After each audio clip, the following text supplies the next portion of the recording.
Facebook waxyaalaha sawir waxa iska jira aan fiicneen iyo qaar iska xun laakiin waxa aad u badan baryahan in lagu soo taageeray sawir aan fiicneen marka qaabka iskaga xir lahayd barbaa inay tuso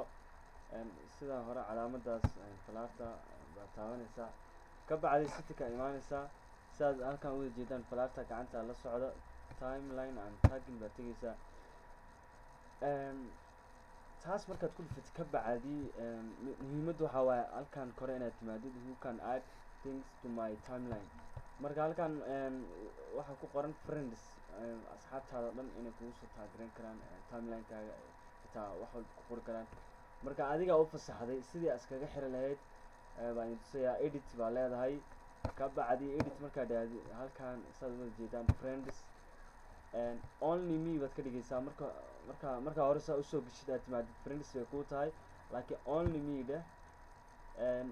soo soco muhiimaddu waa halkan iyadana halkan saa ujeedin inay ku qoran tahay view post that friends tag you before they appear on your timeline and edit iyadana edit markaa dhahdid halkan saad aragtaan sawirka saad uga jeedid add timeline baa ku sawiran ama adigu on waa ka dhigi kartaa disable na waa ka dhigi kartaa marka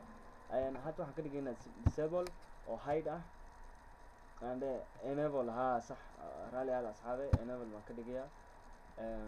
waxyar baa saa sugaynaa okay waaye marka profile-kaygaan tegayaa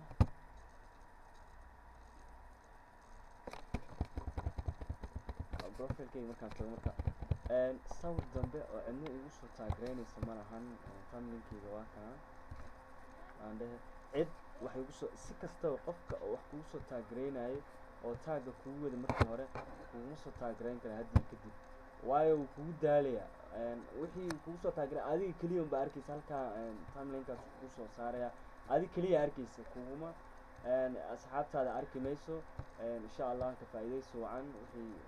wanaaga waxa fiican in dadka walaalaha u faa'iidaysid assalaamu calaykum waraxmatullahi wabarakaatu waxaan ugu mahadcelinayaa asxaabta baryahan aad noogu soo koraysa subscribe-ta ku qabanaysa aadna ayagana ugu mahadcelinayaa like iyo share-ta iyadana aan la sii wado waana mahadsantihiin dhammaantiin